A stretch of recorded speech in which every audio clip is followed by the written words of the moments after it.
ऐसे बहुत पेशेंट आते हैं जिनके सांसें नहीं चल रही ठीक से, ऑक्सीजन नहीं जा रहा, ऑक्सीजन सिलेंडर लगा के आ जाते हैं, तो उनको ऑक्सीजन तो इधर है हमारे पास, उसके नाक के अंदर ऑक्सीजन क्यों नहीं जा रहा, उसको क्यों कॉन्सेंट्रेटर की जरूरत पड़ रही है, उससे कैसे उसको हटाएं, राइट। जो लंग के पेशेंट है ध्यान सुने।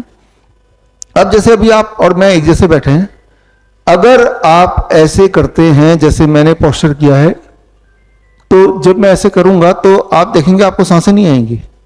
यू डू दिस, सांसें आना थोड़ा मुश्किल हो जाएगा, very difficult to breathe, right. क्यों? क्योंकि ग्रेविटी, हार्ट ऊपर आ गया, लंग नीचे है, लंग की कैपेसिटी थोड़ी दब गई, दबते ही आपके सांसें लेना डिफिकल्ट हो गया। Getting the point. आप देखेंगे कि हॉस्पिटल्स में जब एक पेशेंट लेटा होता है तो कैसे लेटा होता है, वो जब लेटा है तो पीठ के बल लेटता है कि पेट के बल लेटा होता है? जब पीठ के बल में लेटा हो तो क्या हो रहा है, heart is at the top, right, तो heart is pushing the lung, अब उसके लिए सांसें लेना मुश्किल है। तो क्या किया डॉक्टर ने, ऑक्सीजन सिलेंडर लगा दिया। तो ऑक्सीजन सिलेंडर ना लगा के आपको क्या करना है, लंग की कैपेसिटी बढ़ा देनी है। वो कैसे? I change the posture. अब जब मैं लेटा हूं तो हार्ट नीचे, लंग ऊपर, lung capacity is increase by 20%। जब ऐसे हुआ तो क्या होगा, उसको सांसें आएंगी।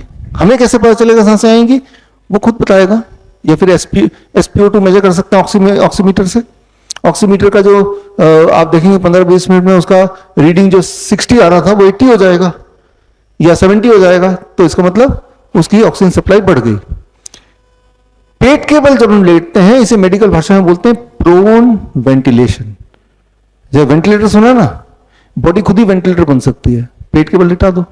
अच्छा, लिटाने का कोई ऐसा जगह नहीं है, तो अगर आप बैठे हैं, जैसे अभी बैठे हैं और किसी को सांसें नहीं आ रही, तो हम बोलते हैं उसको डू इट लाइक दिस, एकदम लंग खुल जाएगा। अभी भी करेंगे, बड़े अच्छा सांस आ रही है, डू इट लाइक दिस, सांसें आने में दिक्कत होगी, डू इट लाइक दिस, सांसें आने में अच्छा हो गया।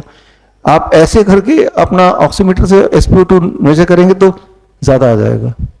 फिर थोड़ी देर बाद आप ऐसे बैठे रहिए, अब वो लगा लीजिए ऑक्सीमीटर और आपका SpO2 कम हो जाएगा। तो हमने क्या किया इसमें, we used gravity as medicine. बड़ी से बड़ी बीमारी का आसान से आसान इलाज घर बैठे ही हो सकता है। अधिक जानकारी के लिए कांटेक्ट करें nearest doctor BRC clinic @home।